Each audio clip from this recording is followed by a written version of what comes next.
Hi, Pupna. How are you? But I'll need money for the shopping. There's actually an app that you can download. Yes, download NalaPay. It's on your phone. You can use bank transaction or Apple. Yes, you can. It's easy. Kale. Thank you. Download Nala Money app or CDK.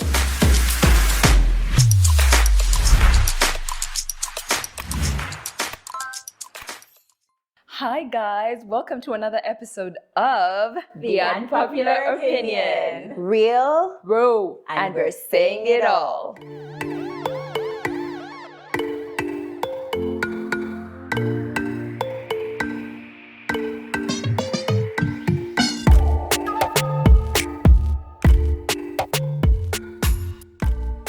So welcome guys, it's season 2. Happy dance. Like happy we are dance. 2 seasons. Like who are we even? The internet hasn't been blocked. Wow. But thank you for all the support in season 1, and I don't know, you guys have grown with us. We are very excited for the future. But anyway, today's topic is one that we are very excited to talk about. I feel like it's been there. We've been marinating on it, and it's cohabitation. Cohabitation. Come we stay. Let's just say, come we stay.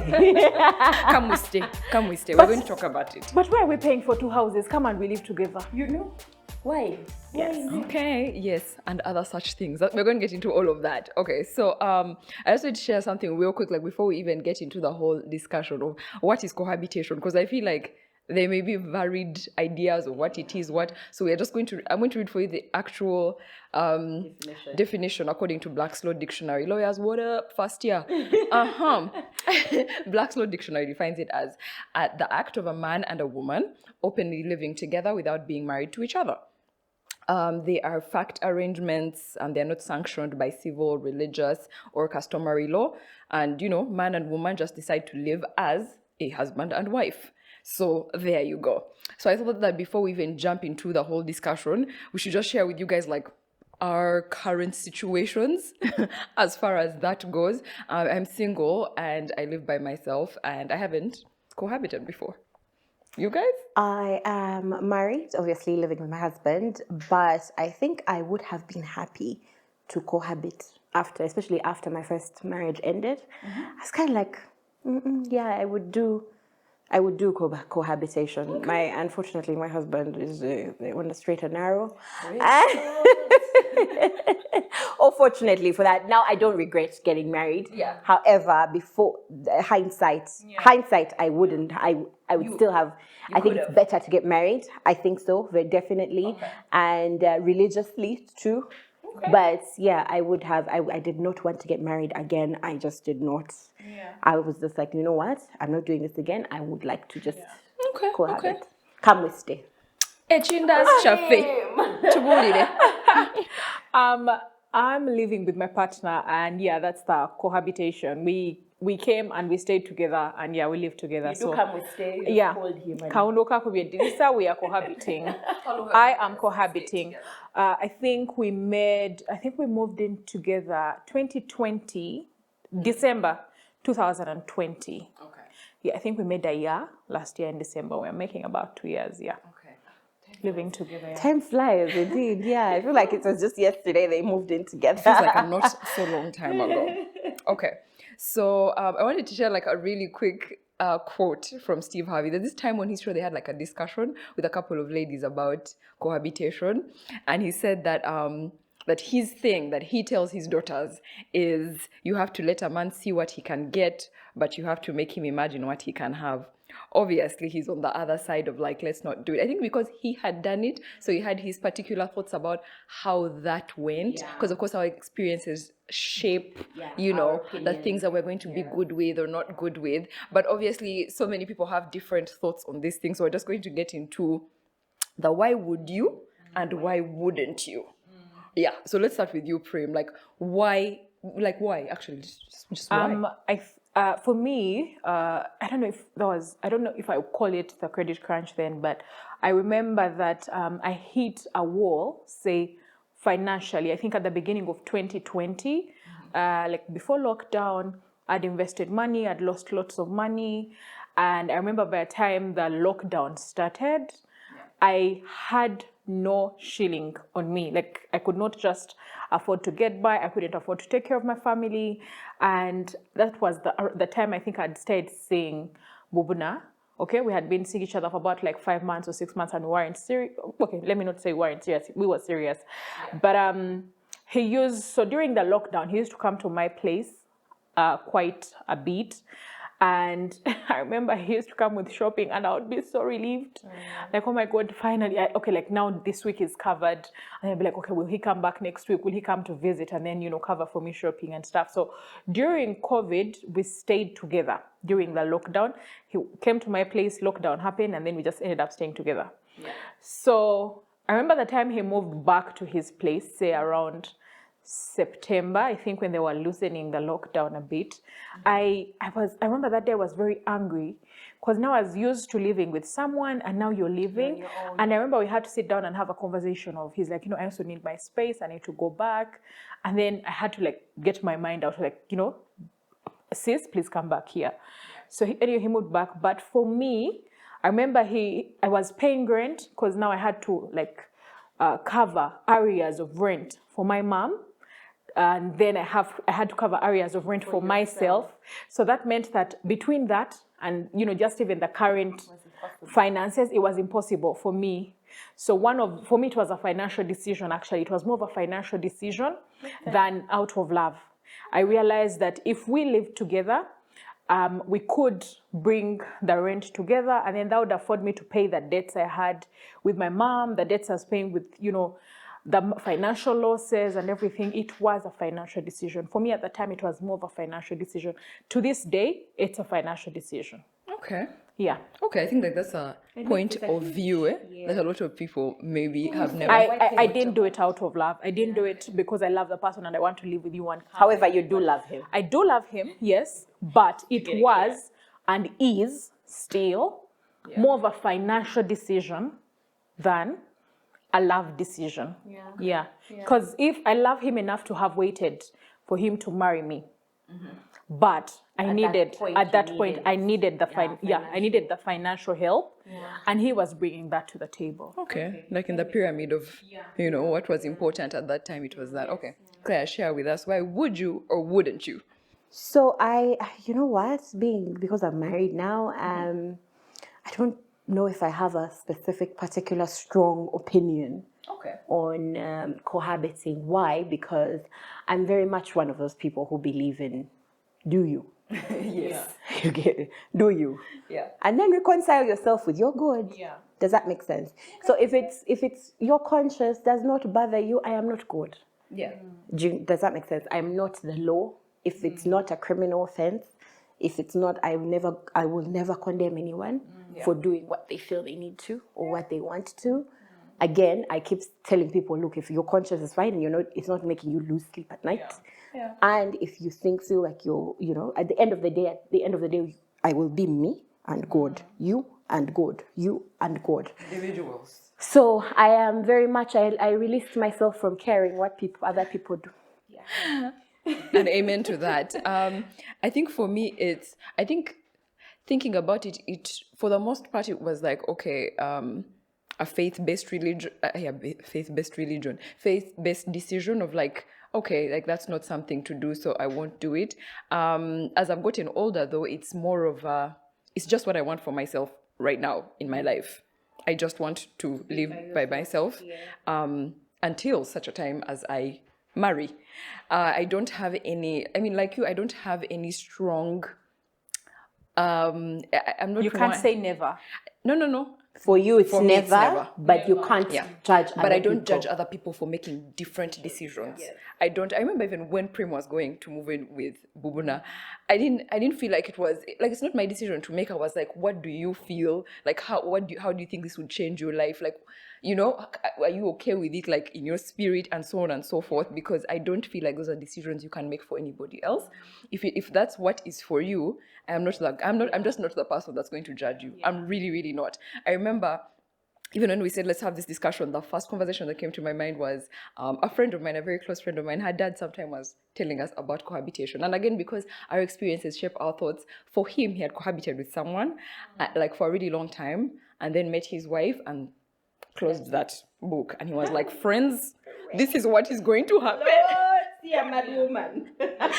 So it's like, obviously for him, that's how it went down. And we know that it's not the way it goes down for everyone. But like, of course, at that moment, it was like, what? Like everyone was just like, oh my God, we should all run away. But that was like a random anecdote. So one of the biggest arguments against cohabiting, I think, that we see on the internet, that we have in our conversations, in our places with our friends, is about like that wifing. And I put it in quotes because like so many people feel strongly that it's like you're taking up a wifey or husbandy role, without having, those papers, those whatever. So let's just get into that discussion of, are you wifing without wifing? Are you like, what are your thoughts on that whole? For me, I call that okuriri banja. Like I keep telling Bubuna that you are eating me on a date. Just because there's some people who don't understand what that means. Yeah, I'm trying to interpret like I'm trying to. okuriri banja, like ondira banja, like you owe me now. like you owe me, like you a owe my date. parents or something. Yeah, but anyway, first of all, like going back to what your friend's dad, talked to you guys about. It is scary. Like I won't even lie to you that it isn't scary, because one of the arguments for cohabitation is that you are wifing and you're not so sure if this person will marry you. But how sure is he that I'll also marry him? You get, like I could also meet right now. I could meet afraid of the husband someone. name, But for me, by the way, how I look at this thing, and I'm very glad we're having this topic with someone who is, in there. For me, that whole thing of, he could waste my time, I could also waste his. Period. I could wake up, meet a man who throws money at me, who throws me love, who does things, and I'm just like, I'm so sorry, peace out, right? Because I was talking to a friend recently, and a chick did that to him. A lady was living with him. They were living together in their house, and he met another person who presented, marriage, presented things that she wanted at that time, and she left him, right? So this is not just happening to the women. So the truth is, even that is such a equality. We never hear that. The conversation has never been equal until today.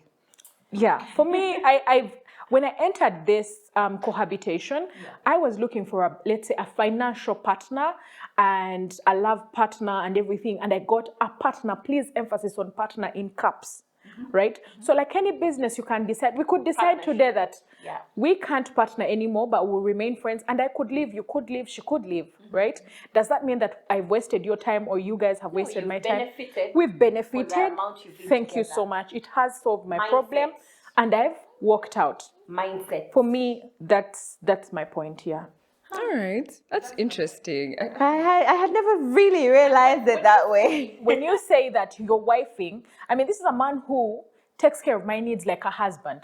I mean, he's husbanding. Yes, he's husbanding, because I mean, Bobuna goes out of his way to look after my mother. There's that I spent the whole of 2021 in hospital with my mom, and I had to take turns with him. When I'm going for night shift, Bobuna will spend the whole day in hospital. Is he my brother? Is that his mother? Even him, he was husbanding. He provides. He pays bills. He's husbanding. So when I wake up and leave him, I could also be wasting his time, because we know that these are roles for the husband. And the truth is, just because you're married doesn't mean that the person is going to stay. That's the honest truth. Yeah, they could also meet the love of their life who was not you that they married, and they leave you. Statistics are actually it's the same. And it's the same thing. Really. I'm not trying to defend it. If you know you're like Fiona and you're saying that for me that could never work out for me, I totally understand you, right? And you could have your fears. I'm not just arguing my case to to win it or anything, but I'm just telling you what I think, how I see it. Everything he does is husbandy. He drags me to his village. I drag him to my things, meet my friends. Everything that we probably do with Philip, I do with him. So I could also, he's husbanding the same way I'm wifing. And also, when they talk about wifing, I think that most times they're talking in terms of, I mean, you're cooking for this person, you're washing for him, you're, fulfilling sex and, all marital duties. But don't I eat in that house? When I cook the food, do I say, here you are, King Solomon, let me just sit back as, you write Ecclesiastes? No, you get. Like, I'm also eating the food. Yeah. When I'm washing clothes, I'm washing clothes for the both of us. I'm washing mine as well. And when he's bringing money, he's bringing for both of you. When he buys the food, he buys for both of you. When he pays the bills, it's for both of you. For me, I was looking for a partnership. And let me make this very clear. I'm okay partnering with him for the rest of my life. Okay. We are okay going to church, but that's not something that keeps me awake at night, And I do not, I know that someone will look at it and feel like I'm a sinner, and I don't care. I don't care. Let me just handle my own firewood, handle your own firewood as well. I think with Jakase Pichiko. I think that's a very in-depth look, because also even on the other side, there's some things you don't think about. I think also the perception is that for people like me, that we are spending our nights thinking about marriage, which isn't the case.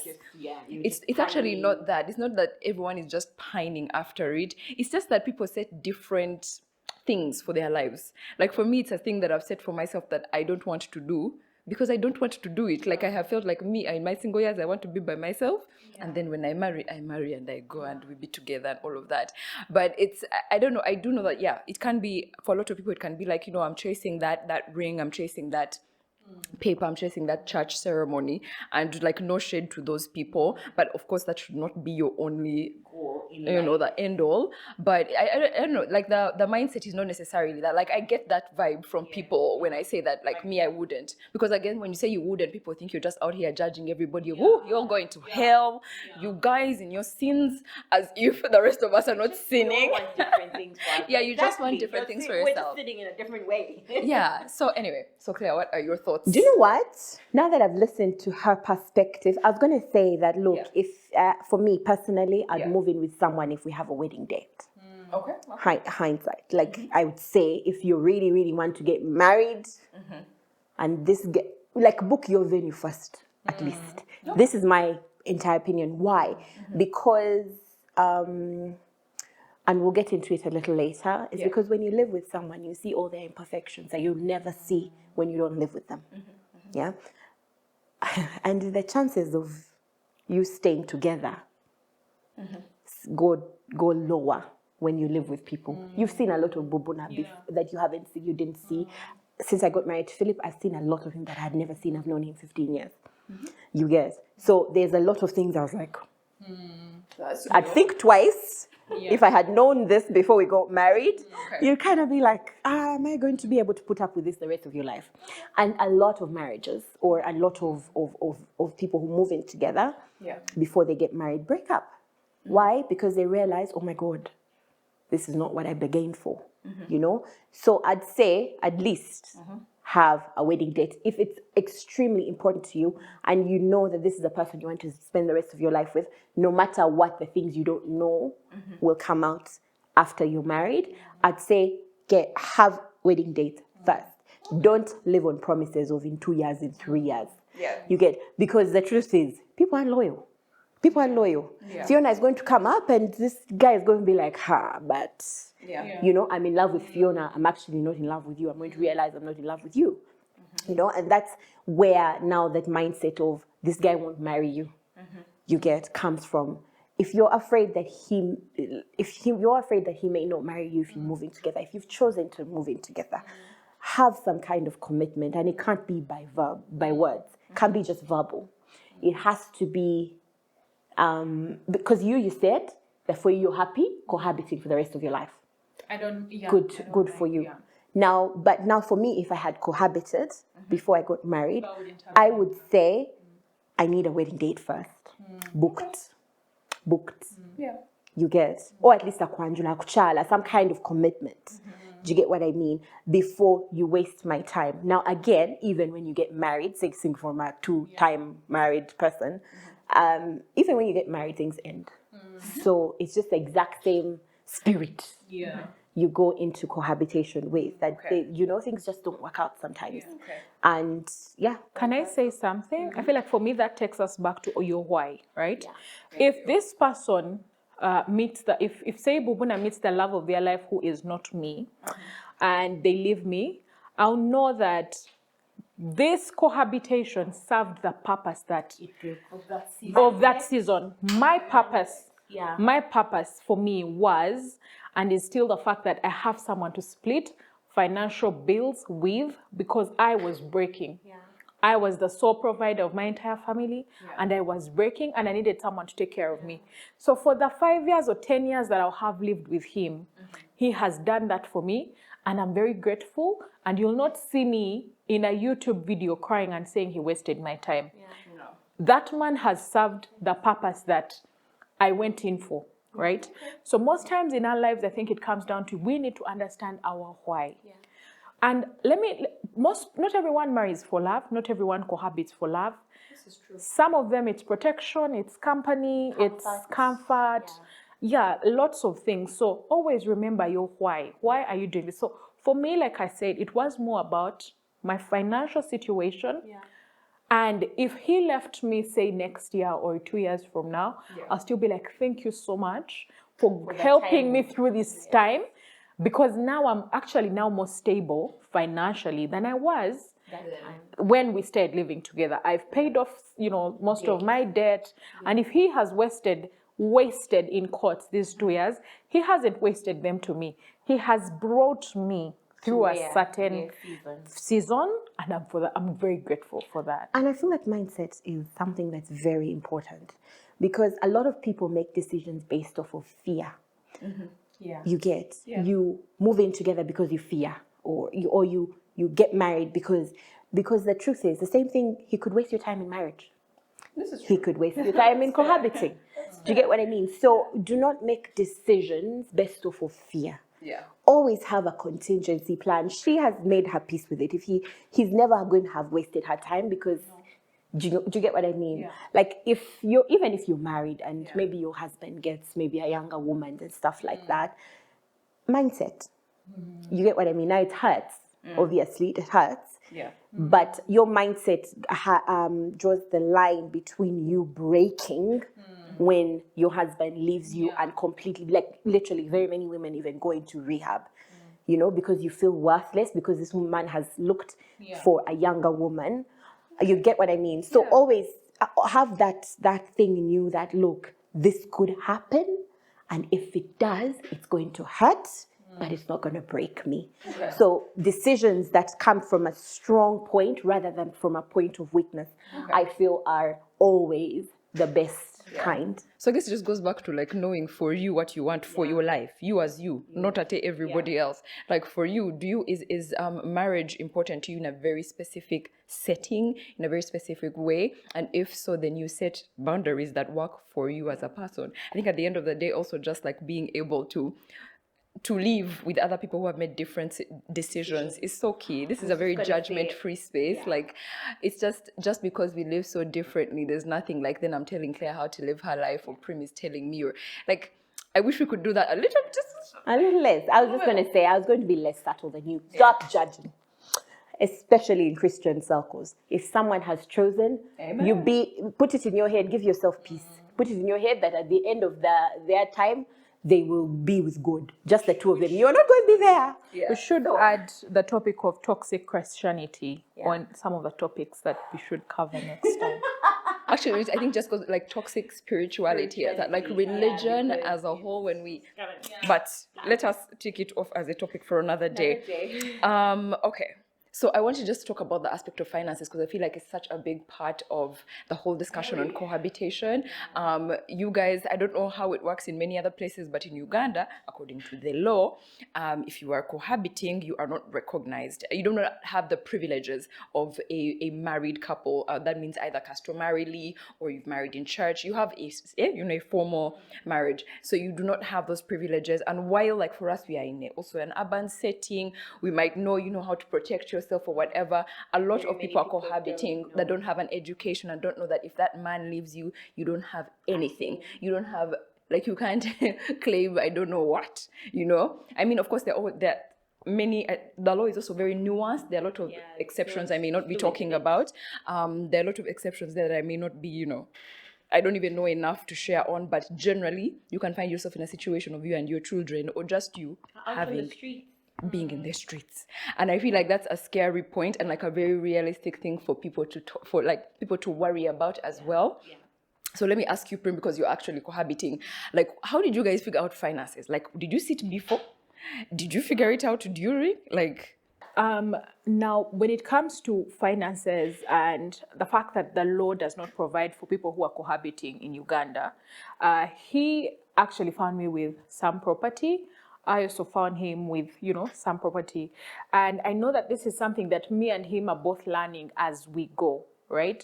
But I remember that we sat down and agreed on things like, oh, when it comes to rent, we are going to split rent, like, you know, we split bills like rent. He covers the bills like, you know, he covers water, he covers electricity, and I cover foodstuffs in the house. We divided, we had to divide the roles over time, right? No, even from the very beginning, even when we moved in with him, I knew that I'm not about to break someone's son, right? So I'm not going to be there saying, oh, you provide for me. Well, you know, like, you're a man, you should just be providing for me. Now, good for you if that's what, you know, works for you. yeah. But for me, I knew that the reason I'm in this is because I'm looking for a financial partner, remember? So I was, yes, partner. So that meant that I was willing to split 50-50 with him. And it's so funny that Bubuna recently told me that, Pussy, you've not been paying the rent. And I was just very shocked because I thought that I was splitting rent. I told him, I'm even telling my followers that I pay half the bill. He's like, Puss, you pay 300K and you sit. But I was very shocked because in my mind, I've been paying rent halfway, you get. And, you know, so that's when we talked about it, like, before this quarter. And he's like, no, you'd actually bring 300K. Then you told me I'm going to bring the balance. Then you don't bring the balance. So I am a munyaji. But the long and short of it is that now, like, this quarter, I made, like, now I'm consciously, I'm very conscious about it, and we plan those bills. But then when it comes to, like, property, for example, I've put it down. I know that people don't talk about wills in Uganda, but me, Prim, with just my spacio, I have written down things to my friends, and I've told them that if I had a child with Bubuna right now, and even him, I've told him, if we had a child right now, and I happened to pass on, you stay in the house, you get. Because when you found me somewhere constructing, you joined me, and we constructed together. So no one has a right, not my siblings, not my mother has a right to take you out of that house. I put that in writing for him, and I've also given a copy to my friends. And I also told, and I also know that I've also told him that, you know, you can't, like, if we had a child together right now, you owe me a certain piece of property that you own, right? And he's willing to do that. And we know that from where we are now, if we were to buy property, we'd buy it together. Like, the same way I can own property with you, Claire, the same way you could also turn against me as Claire and go and, you know, sell and tell me you want to sell your part. It's the same way he's also likely he could turn against me. It's the same way I could also turn against him. You get. But now we've decided that if we are to buy, like, land or, you know, some property going forward, it will have his name and it will have my names. Okay. These are discussions that you need to have but it's very important that you have these discussions because there's lots of gray areas and lots of bloodlines when it comes to cohabiting and finances. And I feel like women get the shorter end of the stick because we're very emotional decision makers. This is true. So you're so in love, you know, you have contributed 50-50, but you're so in love and you want him to feel like the man. So you put the things in his name. Hey, sister. No. Let me tell you. Never. Let me tell you. If you're cohabiting, I mean, I believe it even if you're married. Yeah. Even if you're married, because marriages end. You get. Marriages end, whether by death or otherwise, they end. They may end. The chances of them ending are 40%, over 40% as of statistics in the world, around the world. So please help yourself. Do not make emotional decisions when it comes to property. If you, especially if you're not married, if you're married, the law protects you in some kind of way. If you're married, you have 50-50. You get, especially on marital homes. But if you're cohabiting, there's no marital home. You're like, the law considers you as if you're just roommates. Tell you that, You're roommates. You're just roommates. The law actually provides that his property remains his property and my property remains my property. And like I said, in my case, we met and I had some property. So I've made it clear. I've put in writing what I want for that property in the event of my death, in the event of, anything. I also think that's very important because what I've known about life is people are secretive about property. Stop being secretive about property. Everything on paper. If you share something, let people know that me and my boyfriend or partner, I put in this much, he put in that much, and this is what we've decided. Don't just be trusting people just blindly. People are not God. God you can trust. People change, Put things on paper. Put everything on paper. It doesn't even matter like if you're what or what. Everything has to be on paper. But I'm glad that we got to talk about that because I feel like just sometimes there's no information, or again we are being emotional. You love this person and you don't take the requisite steps to protect yourself, to protect your future. If you have a child, to protect your child's future. So friends, let's release that jazz. I feel like just one last thing that we can close with is I've always sometimes Prim calls Bubna her husband, and no lie, sometimes I freeze when she says it. And I think it is why is the church in my head? Why is the what in my head? I freeze. And I've always wondered how do you reconcile? I don't know. I always freeze when she says husband. I stop. I also find it so weird. I find it so weird. I only say it in circumstances where, in Uganda, it's very hard. In our local setting, right? Yeah. People come and, the gentleman who takes care of our houses comes and says, so I tried to bring the receipt, but it's your husband who was around. And I'm just like, and I find it weird when I tell people my partner, because that's not something that's recognized in Uganda. Exactly. People are like, oh, buy a bar, all this and that and that. Okay. And I find it so weird. Yeah. Or sometimes when I'm explaining myself to someone and I'm looking for how to refer to him, and he's not your boyfriend. He's not my boyfriend because I feel like I'm too old. Yes, I'm too old. Boyfriend. Yeah, he's not a boy, first of all. Right? I'm too old to say boyfriend. Then I'm like, so I end up saying, so let me just talk to my husband, then I get back to you. Yeah. But then I feel like the accepted thing to say. Yeah. It feels like that's that. But do you know how many people refer to themselves as so and so's husband, so and so's wife? But they've been cohabiting for the past 10, 20 years. This is true. And let me tell you something. The statistics on cohabitation are so big. I feel like our generation is starting a new thing where we're like, you know what, you have to take me to church or let us go to court or whatever.